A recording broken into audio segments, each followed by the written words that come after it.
So ayan guys, for today's video bali ah ilagay ko sa sako to na mga kusot. Ayan, kusot ang tawag na diyan kasi ano yan yung sa kahoy yan yung pinagchinsuan.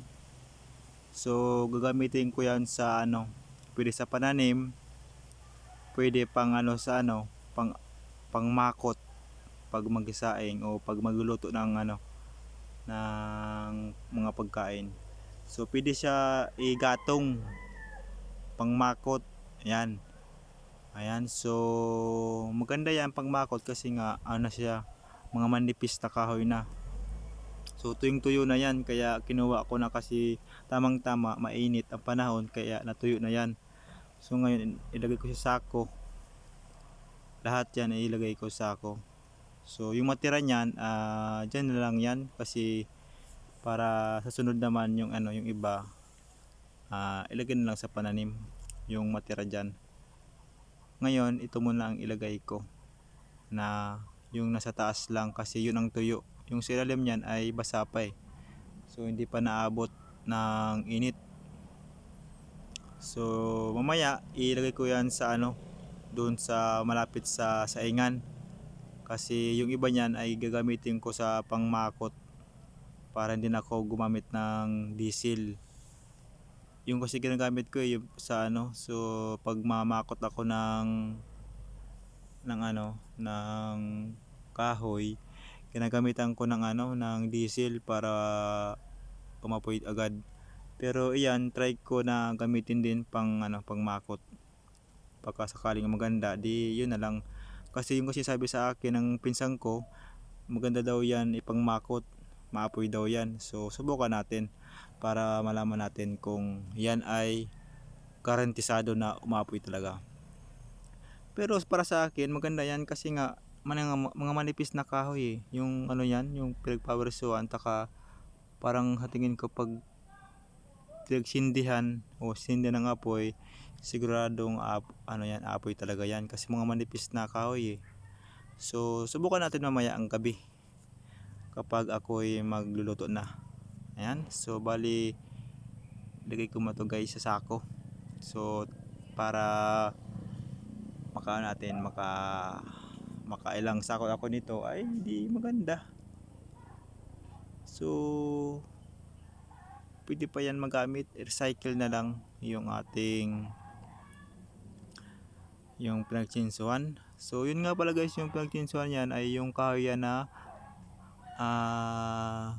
santol. Kaya sa tingin ko maapoy yan. Yun. Kasi yung santol na yan kaya pinutol ay yan hindi matamis, maasim. Kahit hinog na maasim pa rin. So hindi masarap kaya pinutol na lang. So ngayon di ako din yung na nginabang kasi mamakot ko mamaya. So ayan, isa ko mo tayo guys.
So ayan guys, bali ito na nga pala yung nakuha kong kusot. Ayan, yung kusot tong tawag dito.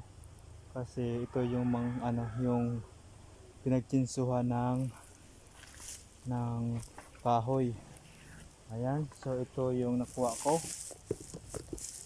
Ayan. 1, 2, 3, 4, apat na yan. Apat na sako. So, ang gagawin ko dito ay yung iba nito, ayan o. Yan, tulad nito. Yung iba niyan ay pwede ko siya gawing pangmakot o pang sa pagsaing.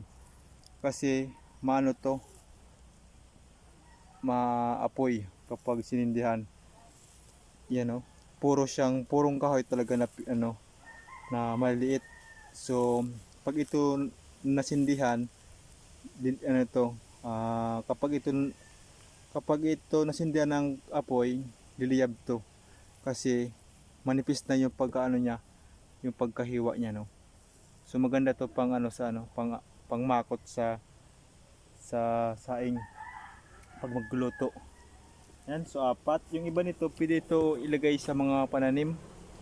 Maganda to sa pananim, parang na siya, parang tawag dito. Diretso na sa pataba sa lupa. So maganda to sa pananim. So pwede siya gamitin. Ayan. So mayroon pa to, ayan o.